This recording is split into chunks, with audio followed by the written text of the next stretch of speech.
శ్రీమాత్రే నమః. దేవీ నవరాత్రుల్లో మనకు రెండవ రోజు శ్రీ గాయత్రి మాత అవతారం అండి. ఈరోజు అమ్మవారిని పూజించి ఈరోజు నైవేద్యంగా పులిహోర అనేది అమ్మవారికి నివేదించాలండి.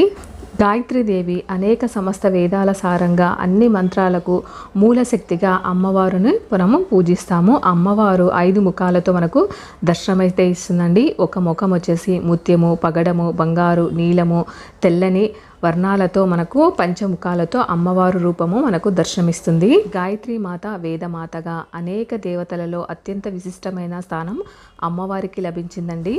గాయత్రీదేవిని పూజించడం వలన అత్యంత మంత్రశక్తి కానీ, బ్రహ్మజ్ఞానం కానీ, బుద్ధిశక్తి అన్నీ లభిస్తాయి.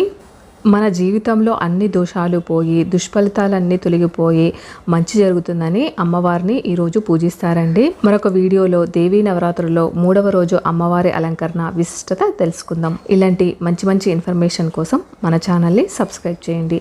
శ్రీమాత్రే నమః.